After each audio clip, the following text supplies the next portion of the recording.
Bueno, tenemos hoy con nosotros y nosotras a Amaya Pérez Orozco.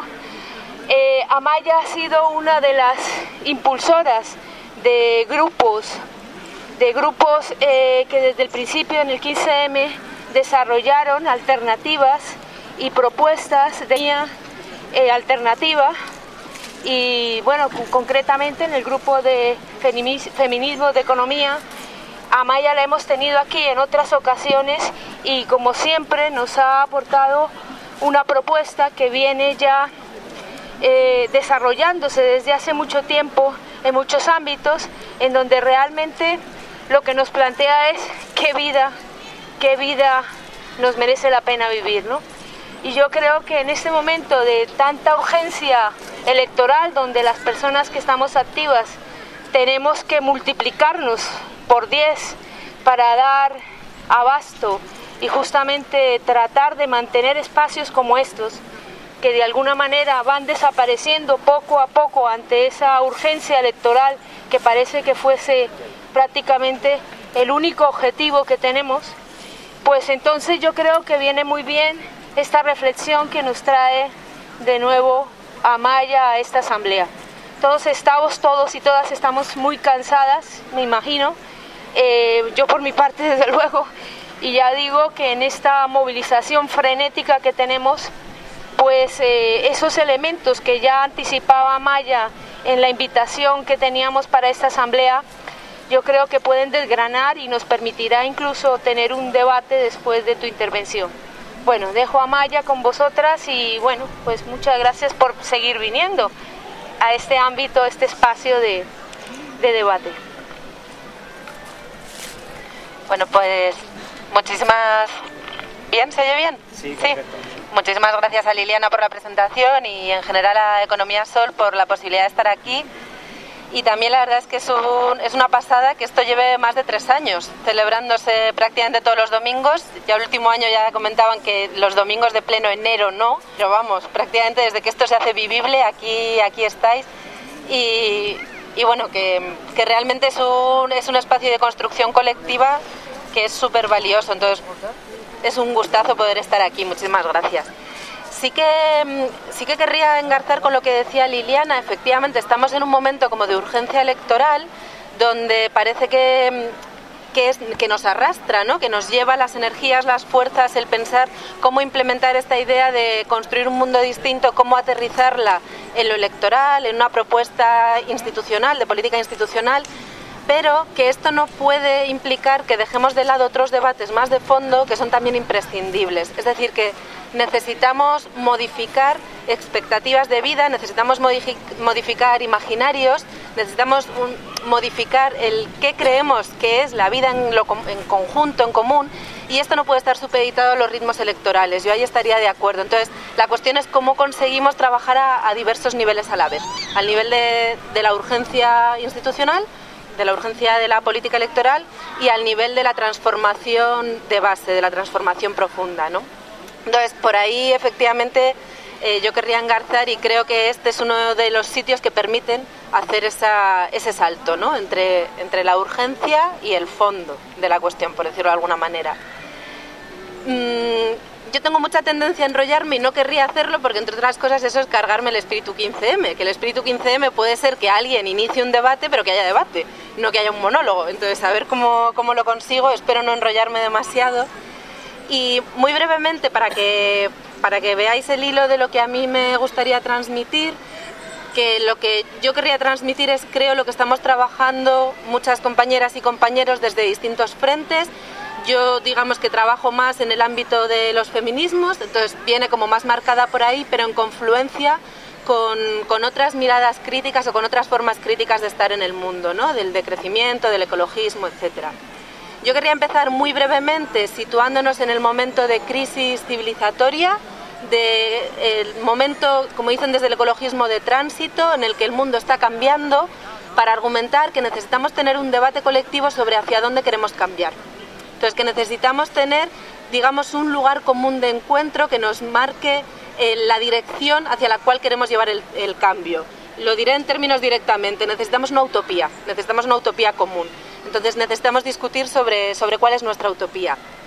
Y en este debate sobre cuál es nuestra utopía, argumentaré que necesitamos confluir distintas miradas críticas. Dicho de otra forma, que nadie tenemos la verdad, que lo que necesitamos es un debate radicalmente democrático, que tampoco se dé en blanco, es decir, que hay líneas rojas, irrenunciables.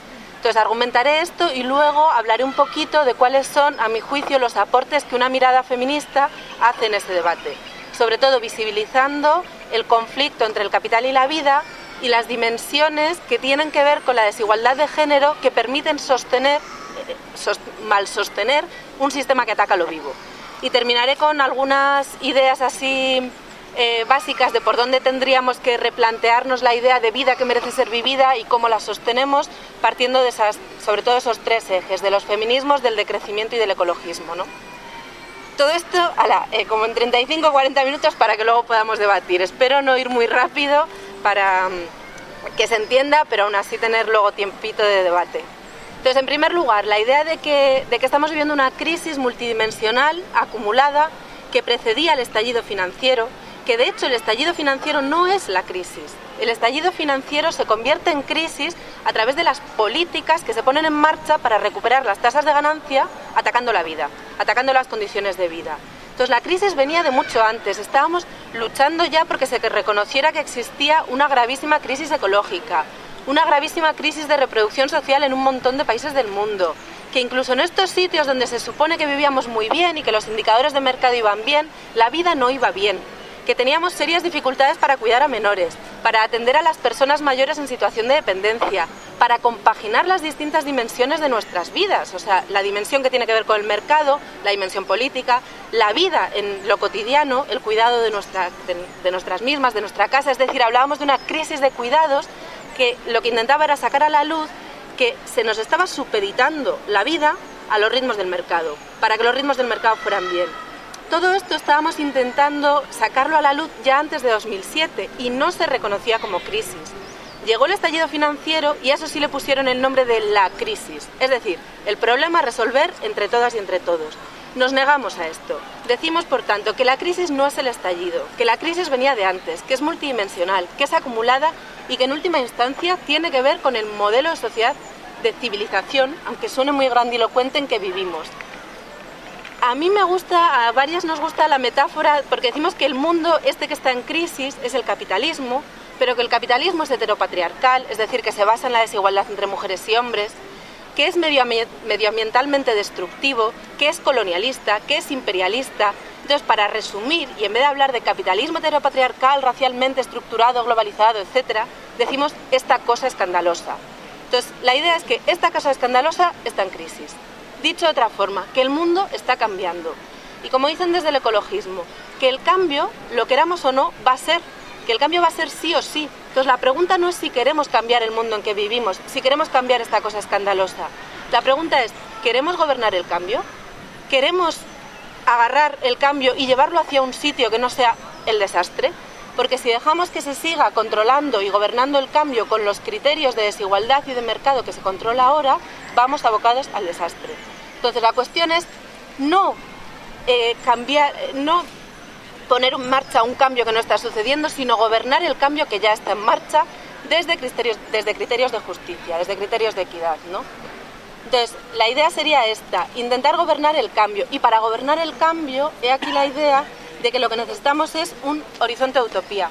O sea, necesitamos discutir colectivamente hacia dónde queremos que cambie el mundo, hacia dónde queremos ir, hacia dónde queremos, si el mundo está en tránsito, hacia dónde queremos transitar y con qué criterios vamos a intentar gobernar ese tránsito.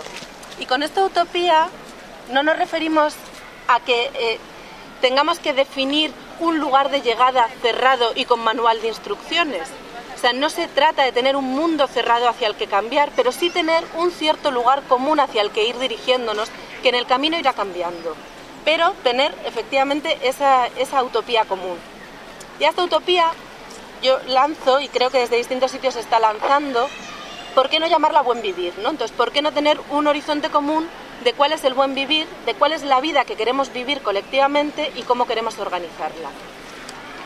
Y en esta discusión colectiva sobre a qué podríamos llamar buen vivir, cuál creemos que es la vida que merece ser vivida y que queremos organizar en común, colectivamente, y eso es la economía, las estructuras que sostienen una determinada noción de vida que merece ser vivida, en esta discusión lo que decimos es que tenemos que confluir desde distintos sitios, es decir, que distintas gentes desde distintos ámbitos estamos lanzando un montón de propuestas, se están implementando alternativas y que esto lo que necesitamos es que confluya. Entonces la idea es como doble. Por un lado, que necesitamos confluir desde distintas miradas críticas y que en esta confluencia nadie tiene la verdad. Y yo creo que esto es importante porque a veces nos creemos cada quien como iluminados con nuestra propia pequeña verdad que imponemos al resto más que ponerla en diálogo y en contagio, por decirlo de alguna manera. Entonces, es importante, o sea, la noción de que nadie podemos ir como con ideas predefinidas que consideremos superiores a las del resto o más verdaderas que las del resto, ¿no?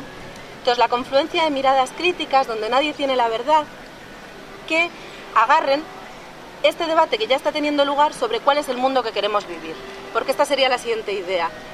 El cambio está en marcha. Hay una amiga que dice que la revolución está en marcha, que el problema es que la está haciendo el PP. Entonces, la revolución está en marcha, la cuestión es que queremos redirigir hacia dónde está yendo. Y en este redirigirla tenemos que confluir distintas miradas, pero tenemos que agarrar este debate que ya se está dando. No tenemos que debatir sobre qué mundo queremos, o sea, no tenemos que abrir un debate que no esté. Lo que tenemos que hacer es democratizarlo, porque ahora este debate se da. Se da de muchas maneras solapadas, menciono dos.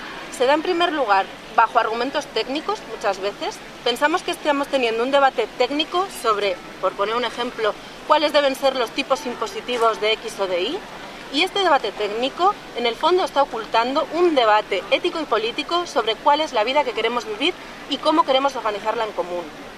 Y otras muchas veces este debate se da en términos muy individualizados, es decir, lo tenemos como cada quien con nosotras mismas, con nosotros mismos y con un espacio reducido de relaciones de cotidianidad o de relaciones de afinidad política. Entonces lo tenemos como en lo micro y en lo individual y tenemos que construirlo en términos colectivos. Por tanto, democratizar un debate que ya está, pero que ya está de manera solapada y que precisamente ese darse de manera solapada es lo que más culpa nos está haciendo, ¿no? Entonces este debate, digo que tenemos que confluir, este debate sobre cuál es nuestro horizonte de utopía, a qué vamos a llamar buen vivir, con qué estructuras socioeconómicas y políticas vamos a sostener ese buen vivir. En este debate tenemos que confluir distintas miradas y nadie tiene la verdad, pero al mismo tiempo, a mí me parece otra idea importante, no puede ser un debate que se dé en blanco. Es decir, hay líneas rojas por las que no podemos pasar, a las que no podemos renunciar. Entonces, entre esas líneas rojas yo mencionaría dos. En primer lugar, cómo entendemos la vida y en segundo lugar, qué criterios éticos son irrenunciables. Entonces, sobre el cómo entendemos la vida, yo diría que hay dos condiciones básicas de la vida, de lo que es la vida de la gente y de la vida en un sentido más amplio, no solo de los seres humanos, que no podemos escapar a ellas. La idea de que nuestras vidas son vidas en común siempre, vidas en relación con el resto, que la vida es posible, pero que la vida no es segura, que la vida es vulnerable. Entonces, para que la vida sea, hay que hacerse cargo de la vulnerabilidad de la vida. Y la única manera de hacernos cargo del hecho de que somos vidas vulnerables es en relación con el resto. Dicho de otra manera, que la vida es interdependiente. Es decir, la interdependencia no hay que construirla, la interdependencia ya es. La economía es un sistema de interdependencia. El problema es que se niega la interdependencia, que tenemos un delirio de autosuficiencia, de que cada quien, solas y solos, nos podemos valer por nosotras mismas. El sueño americano, en última instancia. Cada quien se puede construir a sí mismo. No, decimos que es lo contrario, que la vida solo es en relación con el resto. Que la pregunta es cómo gestionamos esa interdependencia. Porque a día de hoy la gestionamos en términos de desigualdad y de explotación. Y pongo un ejemplo que os parecerá quizá demasiado básico, pero yo creo que es ilustrativo. En una pareja clásica, matrimonio clásico, hombre y mujer, él que va al mercado y consigue un salario y ella se supone que es su esposa dependiente. No señor, hay uno que está aportando algo a lo común y hay otra que está aportando un montón de horas de trabajo gratuito también a lo común. Y esa unidad familiar solo sale adelante en base a los distintos trabajos. El problema es que hay unos sobrevalorados, los de mercado, y asociados a lo que hacen los hombres, y otros ninguneados, que son los que no son reconocidos por el mercado e históricamente asignados a las mujeres. Es decir, la vida es interdependiente. La interdependencia no hay que crearla, sino que hay que reconocerla para poder gestionarla de otra manera y no en términos de desigualdad y explotación. Primera línea roja, unida a la idea de que la vida de los seres humanos no es por arte de magia, sino que existe dentro de un planeta vivo. Y que si el planeta vivo no existe, nosotras no existimos tampoco. Es decir, que la vida es ecodependiente. Entonces, primera línea roja, que la vida es vida en común con el planeta y en común con el resto, y que la pregunta, por tanto, sobre el buen vivir no es una pregunta sobre la felicidad individual, sobre un sumatorio de felicidades individuales, sino sobre cómo queremos gestionar esa vida en común y a qué vamos a llamar una vida que merezca ser vivida. Y aquí aparece, yo creo, con mucha fuerza la cuestión de los límites. La vida tiene límites. Porque en esta cosa escandalosa en que vivimos, los límites que nos atan a otros seres vivos los hemos negado. Creemos que podemos aspirar a crecimiento infinito, a expectativas de vida sin límite ninguno. Y hay límites que nos atan a otros seres vivos. Entonces, esta sería la primera línea roja en el debate sobre cuál es nuestro horizonte de utopía, sobre cuál es el buen vivir, ¿no? La segunda línea roja, yo diría que tiene que ver con cuáles son los criterios ético-políticos a los que no vamos a renunciar. Y yo diría que no podemos renunciar a dos.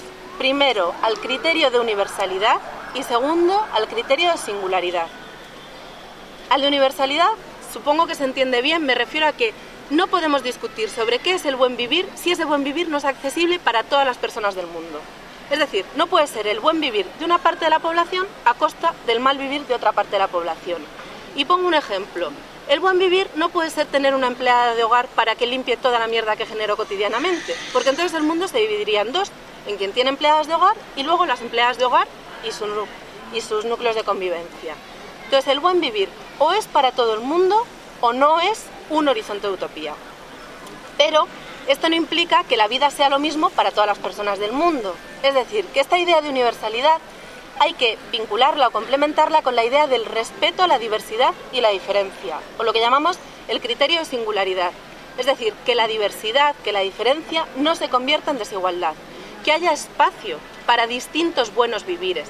De hecho, a lo mejor hay gente que dice que más bien, más que de buen vivir, deberíamos hablar de buenos vivires, que sean para todo el mundo, pero respetando la diversidad de las vidas. Entonces, estos son criterios irrenunciables. Reconocer que la vida es en común, que es interdependiente y que es ecodependiente, y no renunciar a la idea de universalidad y la de singularidad.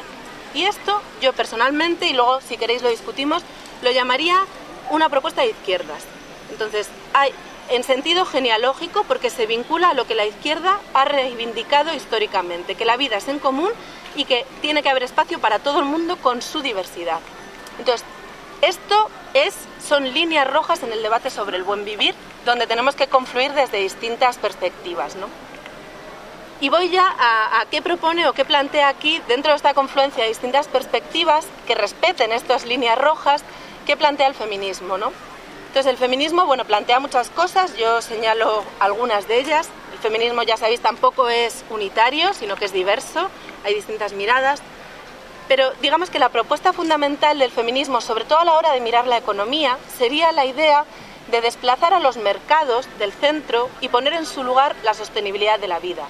Es decir, los mercados nos importan, pero porque condicionan la vida. Lo que nos importa es la vida, entender cómo se sostiene o no la vida, cómo malvivimos o bien vivimos y qué papel tienen en eso los mercados y otros procesos que sostienen la vida al mismo tiempo.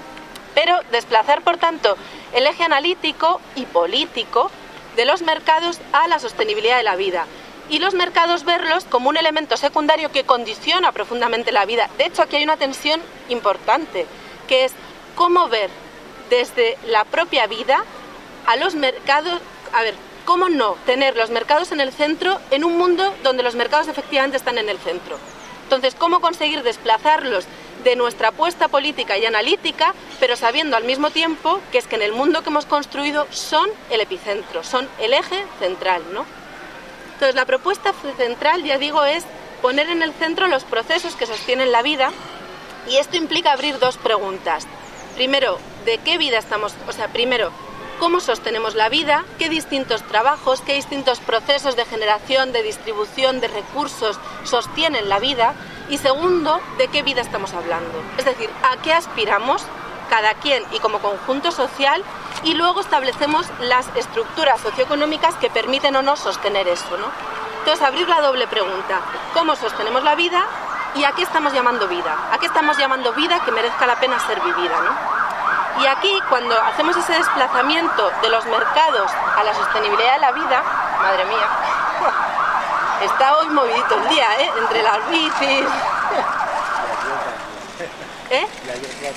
Y ayer por la tarde también.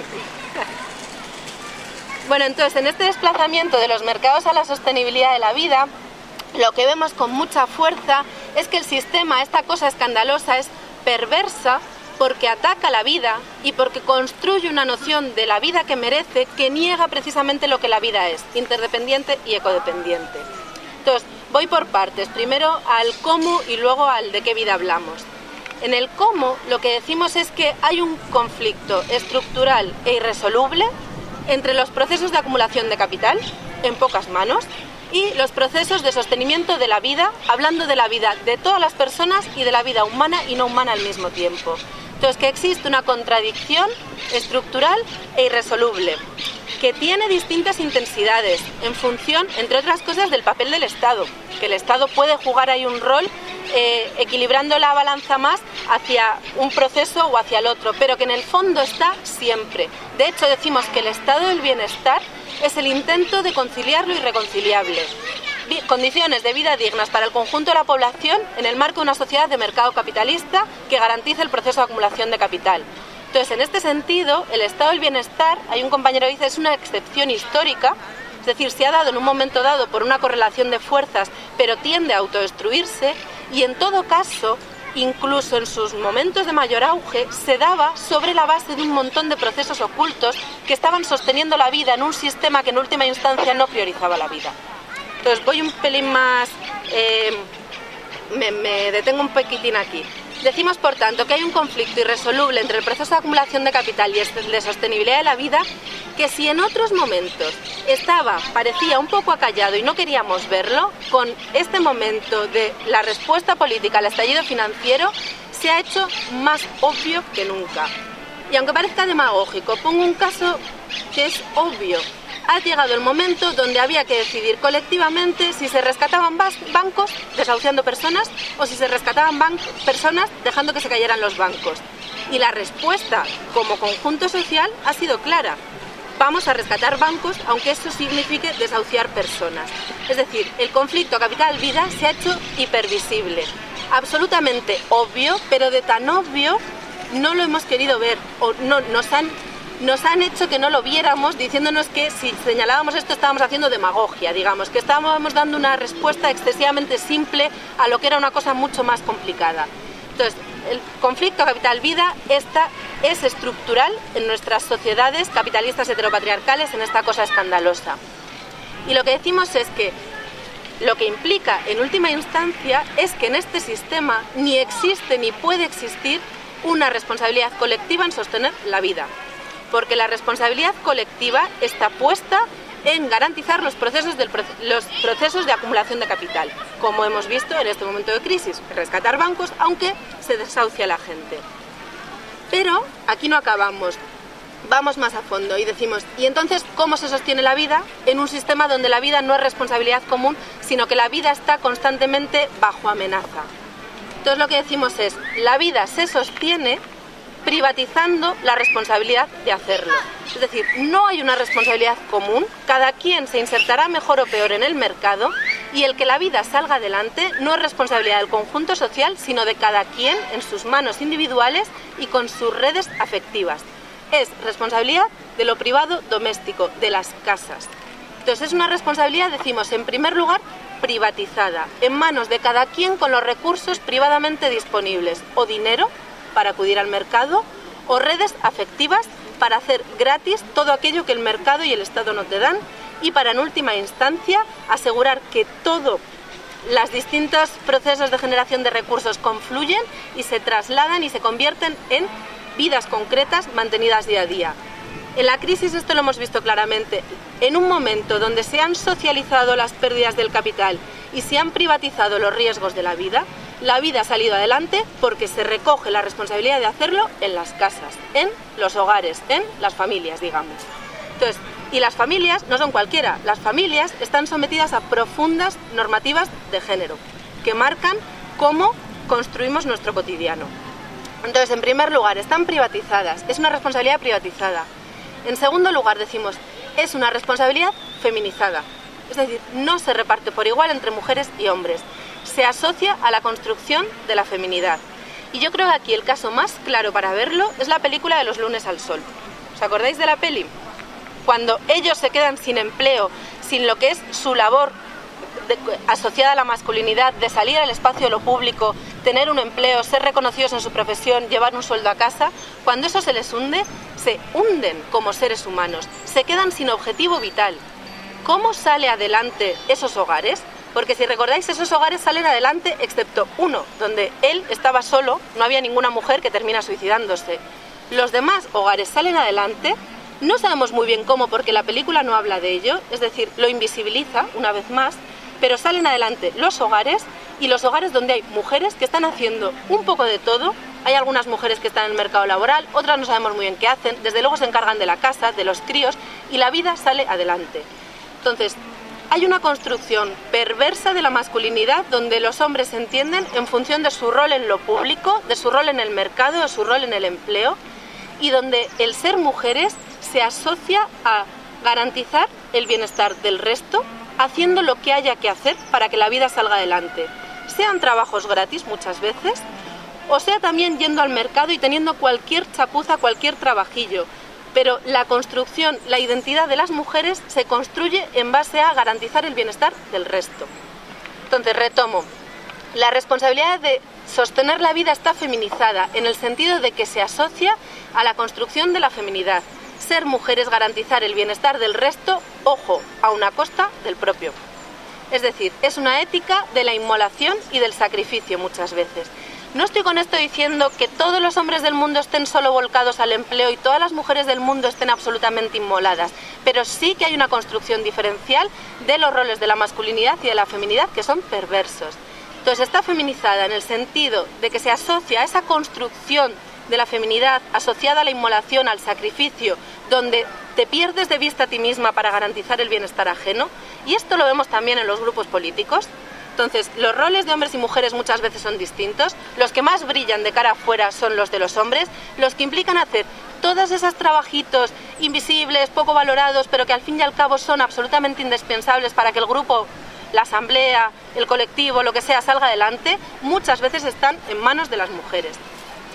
Y esto tiene una correspondencia en términos de cómo se reparten los trabajos. Entonces, la inmensa mayoría de trabajos no pagados, gratuitos, que no dan derechos sociales, que no dan independencia financiera, que no tienen reconocimiento social, están en manos de mujeres.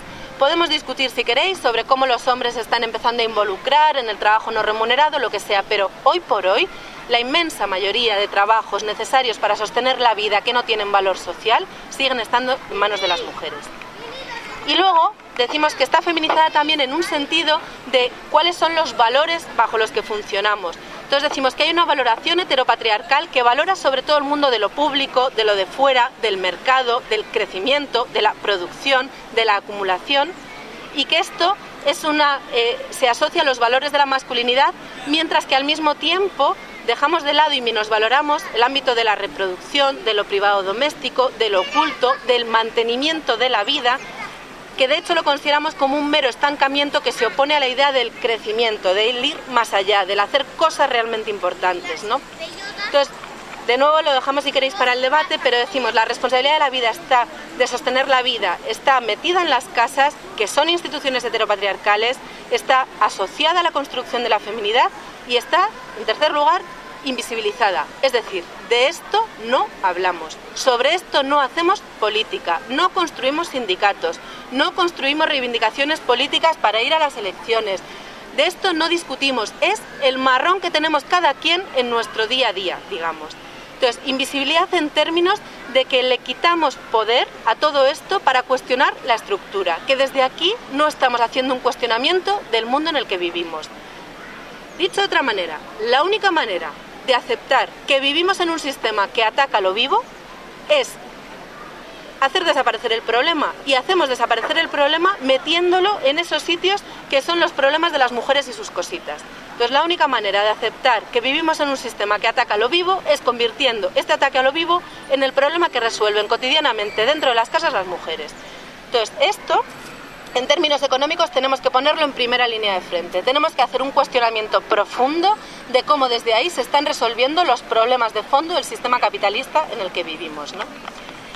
Entonces, en el cómo, y a ver cómo voy de hora, vaya, en el cómo decimos que tenemos un sistema instalado sobre el conflicto capital-vida y que la manera de sobrellevarlo es, tenemos un sistema socioeconómico, decimos, con la forma de un iceberg, donde los procesos de acumulación están en la parte visible y en el epicentro, valores asociados a la masculinidad, al mercado, al trabajo remunerado, asociado, insisto, a la construcción de la masculinidad, a esa idea de la autosuficiencia, de solo puedes, de la meritocracia, de la competitividad, y tenemos una parte invisible del iceberg, que es donde se sostiene la vida, que funciona en redes, metidas sobre todo en las casas, asociada a la construcción de la feminidad y esa idea de la inmolación y del sacrificio, porque asumir, sostener la vida en un sistema que ataca lo vivo, solo se hace si te obligan a ello.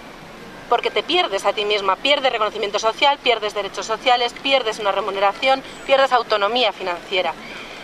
Entonces, que esta base tiene que permanecer invisible para que el sistema siga en pie. Esta es la idea del iceberg, que no podemos sacarlo a la luz sin cambiar el sistema. No podemos sacar a la luz la parte invisible del iceberg sin acabar con la propia estructura del iceberg, ¿no? Pero todo esto de que vivimos en un sistema que ataca lo vivo no es independiente de la propia idea que tenemos de la vida. Y justo aquí lo que decimos es que en esta cosa escandalosa se nos construye una idea de la vida a la que aspiramos, y no me estoy refiriendo, porque probablemente quienes estamos aquí hayamos hecho un cuestionamiento fuerte de todo esto, me estoy refiriendo al conjunto social en el que vivimos. Entonces, ¿a qué aspiramos como conjunto social y como personas? Aspiramos a la autosuficiencia, a la inserción de éxito individualizada en el mercado. Las mujeres aspiramos al amor romántico, ese que te hace perderte a ti misma por tu familia, por los tuyos, por tu señor y por tus hijos. Entonces, aspiramos a esa inserción, por un lado, a esa inserción individualizada de éxito en el mercado, negando la interdependencia, aspirando a ser autosuficientes, y al mismo tiempo la construcción de la feminidad va en la línea de aspirar a que te quieran por lo buena que eres, que te das al resto.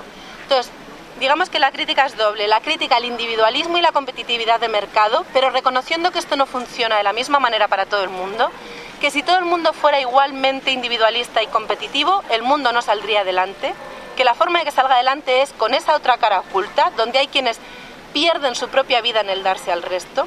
Pero entonces, que tenemos una idea de la vida que merece ser vivida, que niega esas condiciones básicas de la existencia, de interdependencia, y aquí nos dice el ecologismo también de ecodependencia, es decir, que nos creemos que el mundo está a nuestro servicio, al servicio de nuestro proyecto civilizatorio, en vez de reconocernos parte de un planeta vivo más amplio. Y aquí yo creo que la mejor metáfora es la que nos ponían en primero de carrera en economía, la idea de Robinson Crusoe, que llega él solito a una isla desierta y él consigo mismo solo, porque la isla desde luego no es más que un recurso a su servicio, no es que él sea parte de una isla viva. Él solito, con su inteligencia, con su autosuficiencia y con los recursos naturales, consigue construir civilización. De hecho, en economía, yo no sé aquí el resto si habéis estudiado, pero nos enseñaban los fundamentos básicos de la economía con Robinson Crusoe comprándose y vendiéndose cocos y pescados a sí mismo. Entonces, todo el sistema económico se podía explicar a raíz de una única persona. Entonces, es esa idea de la autosuficiencia, el individuo negado los vínculos que tiene con otros seres vivos. Entonces, la idea que tenemos de vida niega esas condiciones básicas de la existencia y construye una forma de vida que solo es accesible por una parte muy pequeña de la población a costa de negar todo lo que están recibiendo del resto. Entonces, lo que decimos es que en esta cosa escandalosa hay un único sujeto que es el que encarna lo que de verdad es la vida que merece ser vivida y, ojo, la vida que merece ser rescatada en tiempos de crisis. Y a este sujeto le hemos llamado el BBVA, el blanco, burgués, varón, adulto, heterosexual, del norte, urbano, etcétera, sin diversidad funcional. Entonces, este BBVA es el que parece alcanzar esa idea de sueño americano meritocrática de vida que merece ser vivida, pero lo hace a costa de construir un montón de malos vivires en el resto de la población y de negar todo lo que está recibiendo del resto. De su señora, por supuesto, pero también de las clases sirvientes de otros países del mundo, a costa de negar esas redes de interdependencia y creerse el centro del universo, ¿no? Dicho de otra manera, que no solo tenemos que cambiar las estructuras de reparto del trabajo, de reparto de la riqueza, de distribución, no solo hay que cambiar los cómo, sino que hay que cambiar las expectativas profundas de vida que tenemos. Tenemos que cambiar ambas dos. Y esto, por ejemplo, yo creo que con el tema de la deuda hemos tenido aquí un poco de debate. Con el tema de la deuda, cuando decíamos la deuda ha sido una estafa, nos han engañado, no es que todos seamos culpables y que haya que repartir, digamos, entonces el pago de la deuda, sino que hay unos culpables que se han enriquecido. Entonces esto es cierto, no podemos permitir que se nos impongan políticas de austeridad, de austericidio, en base a la idea de que somos culpables, porque quienes se han beneficiado del proceso son unos determinados sujetos, más se han beneficiado cuanto más se han acercado al BBVA. Botín era un BBVA absoluto. Entonces, pero al mismo tiempo tampoco podemos pensar que somos totalmente inocentes, que este mundo en el que vivimos tiene que ver con cómo nos construimos cada quien. Entonces, ni somos culpables de la deuda, pero tampoco somos inocentes en el sentido de que también tiene que ver con las expectativas de vida que hemos tenido, las expectativas de lucro individual, las expectativas de acceder a un consumo material insostenible a nivel ecológico, pero también a nivel humano, las expectativas de tú no puedes esperar ser un profesional de super éxito y estar todo el rato teniendo éxito en el mercado, porque entonces, ¿quién hace todo el resto de cosas necesarias para la vida? Necesitas o una empleada de hogar o una mujer inmolada que se ocupe de tus hijos, de tu casa, de ti cuando enfermas, cuando eras niño. Entonces, ¿cómo nuestras expectativas de vida nos han llevado por derroteros que eran insostenibles? Entonces, tenemos, digamos, como que cambiar las dos cosas. Tenemos que cambiar cómo repartimos los trabajos, cómo distribuimos la riqueza, pero también qué idea de trabajo tenemos, qué idea de riqueza, qué idea de buen vivir. Esto también tenemos que ponerlo en cuestionamiento, ¿no? Y como me estoy enrollando como una persiana, intento terminar en este doble cuestionamiento sobre los cómo, las estructuras, pero también sobre el de qué vida hablamos, qué expectativas de vida, cómo nos entendemos cada quien, mujeres, hombres, blancos, como se dice, no blancos de color, como queramos llamarlo, nativos, migrantes, etcétera, cómo nos entendemos cada quien en este mundo, rompiendo con esa hegemonía que tienen los valores asociados al BBVA, que es la vida que de verdad importa ser rescatada en tiempos de crisis, ¿no? Entonces, en este debate yo creo que se están planteando cosas importantes desde distintos ámbitos. Voy un poco de manera esquemática sobre de qué vida hablamos y sobre el cómo. Sobre el qué vida, desde el decrecimiento se está planteando la idea de que podemos vivir mejor con menos, que tenemos que romper la noción de que vivir bien es consumir en el mercado. Y esto es absolutamente indispensable que de verdad construyamos en torno a esto, porque si seguimos con las mismas expectativas de consumo en el mercado, a lo que estamos abocadas es a naturalizar y a legitimizar el aumento sostenido de desigualdades sociales en el que estamos ya metidos. Entonces, a naturalizar y a legitimar los malos vivires generalizados y los buenos vivires de una parte privilegiada de la población. Entonces, tenemos que de verdad creernos que podemos vivir mejor con menos, que vivir bien no significa consumir en el mercado. Desde el decrecimiento se plantea la idea de que tenemos que reconocer que somos parte de un planeta vivo, que somos ecodependientes y que esto impone sí o sí elementos, criterios de sobriedad en el cómo podemos vivir. Que no podemos seguir viviendo con el consumo de materiales y de energía y con la generación de residuos y de basura que vivimos actualmente, porque entonces el planeta se hunde. Y esto implica cambios en lo cotidiano, implica cambios en la forma de vida, en las expectativas de vida repartidos de manera muy desigual en el conjunto de la población mundial, porque a día de hoy nos estamos comiendo el planeta una parte muy pequeña de la población, ¿no? Entonces, reconocer que podemos vivir mejor con menos y que somos ecodependientes. Y desde el feminismo en lo que más énfasis se pone es en la idea que decía, que llevo todo el rato insistiendo en ella, de interdependencia y de cómo reconocer que somos interdependientes implica romper con ese ideal, con ese espejismo, con esa quimera dañina de ser autosuficientes. Pero al mismo tiempo reconocer que ese quimera del individualismo, de la competencia, etcétera, tiene esa cara oculta que es la dependencia inmolada, la dependencia de las mujeres, la dependencia de las clases sirvientes. Es decir, que hay sujetos que pierden su vida en sostener a ese supuesto sujeto de éxito, a ese supuesto sueño americano. Y que esto está muy ligado a la construcción diferencial de la masculinidad y de la feminidad. Que en la construcción de nuestras identidades en términos económicos está sexuada y es perversa. Tanto el yo solo puedo en el mercado de él, como el yo hago lo que sea por mi familia, a los que quiero y adoro y estoy dispuesta a dar el mundo por ellos, de las mujeres, las dos son construcciones económicas perversas. Entonces, que la cuestión es cómo sostenemos la interdependencia en términos de reciprocidad y no de desigualdad, y al mismo tiempo garantizamos la autonomía, porque lo que no se ha reconocido es la autonomía de quienes estaban sirviendo a esos supuestos autosuficientes, la autonomía de las mujeres, la autonomía de las empleadas de hogar, la autonomía de las clases sirvientes, ¿no? Entonces, esta triple idea, interdependencia, cuestionándonos como mujeres y como hombres, ecodependencia y mejor con menos, serían como elementos que se están lanzando al debate desde estas tres perspectivas de crecimiento, ecologismo y feminismo sobre el de qué vida hablamos, a qué vamos a llamar buen vivir, del cual nos vamos a hacer colectivamente responsables. Y en relación al cómo, a con qué estructuras, desde el decrecimiento yo creo que se está lanzando esa idea fuerte de que tenemos que decrecer las esferas movidas por la lógica de acumulación, que tenemos que quitar importancia al capital, que quitarle recursos. Y para esto hay un montón de instrumentos. Tenemos instrumentos más reformistas, entre comillas, desde una reforma fiscal progresiva y a fondo, desde la recalificación de suelos, desde la expropiación de vivienda vacía, desde la auditoría de la deuda también, la auditoría y el impago de la parte ilegítima, etc. Entonces tenemos instrumentos muy fuertes para decrecer las esferas movidas por la lógica de acumulación, para quitar importancia a esa parte visible del iceberg. Lo que decimos desde el feminismo es que esto requiere un movimiento simultáneo, que es incidir en la parte invisible del iceberg.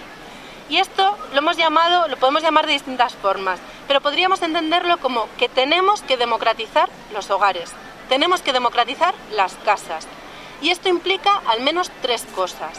Primero, que tiene que haber un reparto de verdad equitativo de los trabajos y recursos dentro de las casas. Y podemos preguntarnos cada quien si estamos viviendo repartos equitativos dentro de nuestra casa, que yo dudo mucho que la mayoría estemos en ello. Entonces, un reparto equitativo de verdad de los recursos y de los trabajos dentro de los hogares. Segundo, diversificar la manera de gestionar la vida, es decir, diversificar las formas de familia y de convivencia y darles legitimidad a todas las distintas formas de familia y de convivencia. Porque a día de hoy, por ejemplo, la estructura de derechos sociales y económicos no reconoce las distintas formas de convivencia. Reconoce la familia nuclear, heteropatriarcal, aunque ahora el matrimonio entre personas del mismo sexo se reconozca, pero no reconoce otras formas de gestionar la vida. Y en tercer lugar, hay muchísimas cosas que se están haciendo en las casas que hay que empezar a hacerlas en colectivo y en lo común. Y en última instancia, lo fundamental es que esa responsabilidad de garantizar que la vida día a día se sostiene, esto no puede ser responsabilidad de los hogares, tiene que ser responsabilidad del común, tiene que ser una responsabilidad que se ponga en lo colectivo. Entonces, en última instancia, quitar recursos al capital y sacar responsabilidades de los hogares y gestionarlas a través de esos recursos que le quitemos al capital. La pregunta es, ¿qué estructuras construimos entre medias? ¿Apostamos por estructuras más en torno al Estado? ¿Apostamos por estructuras más en torno a lo común? ¿Por estructuras más en torno a la autogestión? Yo creo que aquí tenemos el gran debate. ¿Qué estructuras económicas democratizadas vamos a construir para asumir esa responsabilidad común de sostener eso que llamemos buen vivir? Y sobre este debate solamente decir dos cositas. En primer lugar, yo personalmente no creo que haya una respuesta única. Es decir, que esta disyuntiva entre Estado, autogestión, comunes, no hay que verla como mutuamente excluyente, sino que tenemos que avanzar hacia una economía diversa, distintas estructuras que tengan en común esa responsabilidad compartida de sostener el buen vivir. Que tenemos que acercar el Estado a lo comunitario y probablemente autogestionado. Entonces, yo diría que economía diversa donde estas distintas opciones no sean mutuamente excluyentes, sino que se puedan reforzar unas a otras. Y en segundo lugar, digo, se me ha olvidado. Y en segundo lugar, que en esta construcción de estas estructuras que sostengan el buen vivir, creo que tenemos que renunciar también a esa eterna disyuntiva entre la reforma o la revolución. Si el mundo está cambiando, cualquier reforma que pongamos en marcha ya nos está llevando hacia otro sitio distinto, hacia otro sitio cambiado, revolucionado. Entonces, que tenemos que utilizar los mecanismos reformistas, si queréis, los mecanismos de lo existente, como decíamos y volvemos a lo del principio, si queremos la política institucional, la política electoral, pero que no podemos limitarnos a esto, sino que también tenemos que imaginar nuevos modos y nuevas formas. Entonces tenemos que hacer un ejercicio de creatividad fuerte, donde utilicemos lo existente para ir hacia otro lugar, pero además vayamos generando otras muchas formas, ¿no? Y ya con esto, si termino, en última instancia lo que querríamos plantear, o desde los feminismos estamos planteando, es que tenemos una tarea muy urgente de construir, como dice una compañera, lo común. Lo común como punto de partida y lo común como punto de llegada. Como punto de partida en el sentido de que tenemos un problema común, un sistema que ataca lo vivo y que nos construye unas expectativas vitales que son insostenibles, que son biocidas en sí mismas. Y esta idea del problema común no es autoevidente, porque estamos situados en relaciones de profunda desigualdad. Entonces no basta, yo creo, con decir somos el 99%. Hay que de verdad construir la idea de que somos el 99%, aunque ese 99% tengamos niveles de bien vivir y de mal vivir muy distintos. Entonces, la idea de lo común como punto de partida y lo común como punto de llegada. Y vuelvo a lo de tenemos que construir un horizonte de utopía colectiva que respete esas líneas rojas.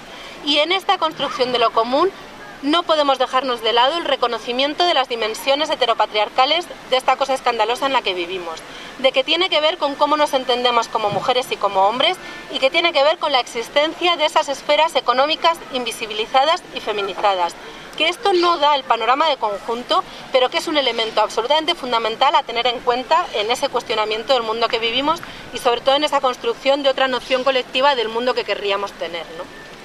Bueno, yo lo dejo ya aquí para que nos dé tiempo a debatir algo. Gracias.